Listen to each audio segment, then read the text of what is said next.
reason that you don't see cuts of meat like this in your butcher's case is it's just not profitable for them to cut meat like this. There's too much waste to it.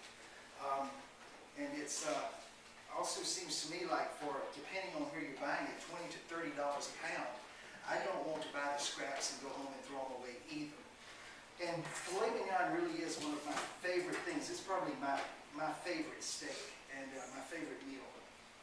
And I wanted to make it at home, but I kept going to the grocery store and seeing steaks that didn't even resemble what I got on my plate at Ruth's Chris or Chop House 47 or lots of the good steakhouses downtown. So I learned how to do this, and when I finish with you guys tonight, you're going to know more than all of the butchers in Greenville. So this is the tenderloin. When you buy it, I get these at Sam's because Sam's has Angus beef there. It's only $7.95 a pound. And you are going to throw a little bit of this away, but when you figure what you're getting per pound, there are ways to reuse parts of it that you're going to not use to make filet mignons. Don't let anyone ever tell you that the filet mignon and the tenderloin is the same thing. It's not. It's the same thing as if I showed you my hand and said, look, this is a finger. Okay? The finger is part of my hand. The filet mignon is part of this tenderloin. But the tenderloin is actually comprised of three pieces: the head, the center cut Chateaubriand, and the chain. And I'm going to show you right now. I'm actually going to do two of these so that you don't have to pay too close attention. I'm afraid you'll miss something. I'm going to do it twice. First thing we're going to do is peel it. I started to take it apart. We're going to use our knife just as little as possible because this meat is very delicate. But I'm just going to take my fingers and start working and see what I'm doing up there and start to break it apart. And all of a sudden, there's the chain right there. It's just starting to come loose. And I just come in. I'm going to do as much of this with my fingers as possible so as not to tear up the meat. Sometimes you have to help it just a little bit. Just keep pulling it apart. And then over on the side, this big muscle right here is called the head. I've actually heard some people call it the butt, so I guess it just depends on which way the cow's walking when you saw it. But I call it the head because this is known as the tail down on this end. And as I begin to break this apart with my fingers, it will become very clear.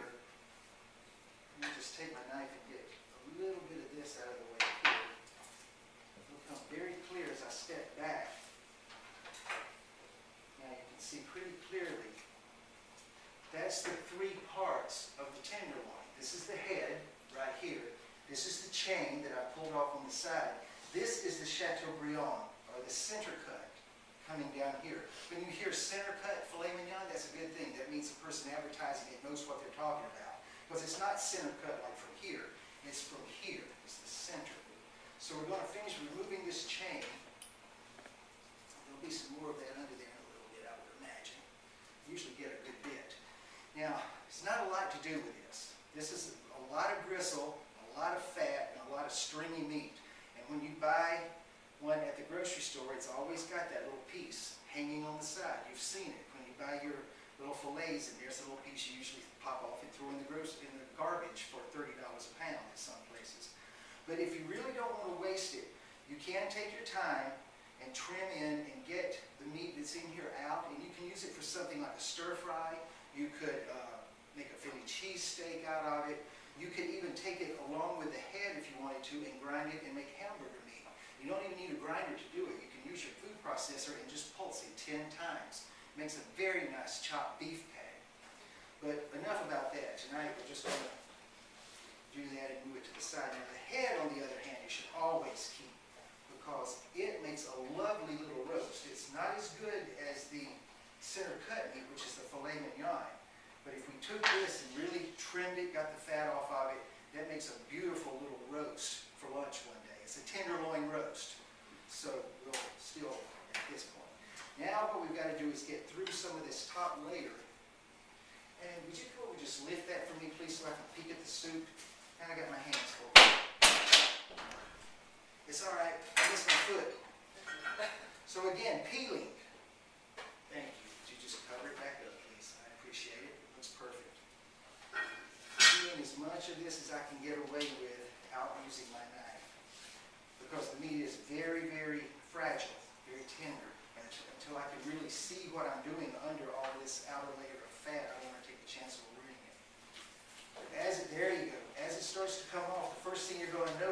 silver skin right here. Now that's not fat, and no matter how long you cook that, it will never cook away. It's made out of elastic. And if you've ever gotten a steak for somebody who did not take this off, he's going to chew it forever and pull the pieces out of your mouth. So you want to get rid of that. You want to turn it around this way and remove the rest of this chain that's left on the side here. Again, if you want to take the time to trim that meat out, you might can make something yummy with it. But what we're getting down to now is this center cut piece, this Chateaubriand. And that's exactly what you would call it if you roasted this whole. A Chateaubriand roast. And it's absolutely delicious that way. We do this at my house on Christmas Day sometimes. We'll cook the entire Chateaubriand and bring it to the table and let people just slice it off and eat it that way. But as we're getting down to the silver skin now, I'm going to show you how to take this off. I can just finish peeling all this off. Beautiful. Now a lot of this stuff down here, this fat, you can leave on because that will cook away in the pan and just give you a lot of flavor. It will be very flavorful in the sauce that you're going to make with the pan drippings at the end. So we start with this silver skin by using a thin, skinny knife, and as much as possible, keep your blade pointed up so that you don't go into the meat any more than necessary. And go under and start working your way forward enough that you can get your finger under there. You see that? It won't break either. I could pull on that. I'd lift the cabinet off the ground before I got it. See that? Then again, pointing your knife upwards so you take as little meat as possible. Take all of that off. It's like pure rubber. It really is. It's very important. Are you with me so far? Is this like something you can do at home? Making sense? Like I said, we're going to do it one more time. Because if we don't do it one more time, we won't have enough food for everybody.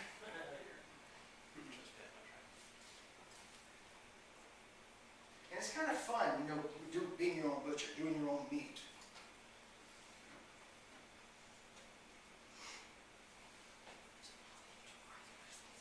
Alright, so that's all of that. Now flip it over on the bottom, and you can see this is where the chine bones are, where the ribs. If you've ever had beef short ribs, that's where they come from. Right through there. Turn it down just a little bit. Alright, I do see one more piece of silver skin right here I'm going to take off.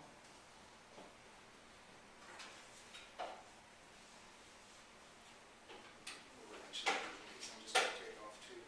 And save that to go with the head roast you could, if you're going to grind it into burger or something, because that's the good stuff. That's filet mignon there. And then we come back down to this little end right here and take off just the tip. The part that's really the most fatty. I'll start about here. And this is beautiful meat. I would definitely save that for something. Okay, so then flip this over and just take your knife and just take off the really biggest pieces of fat. Not cutting too much into the meat. Just like that. Now, what we have is a beautiful Chateaubriand roast. Absolutely delicious. And it's super fresh. I'm going to cut off just enough of this end so I can start cutting steaks. And then you go probably 2 to 3 inches thick. Just come right through like this. Steak number 1.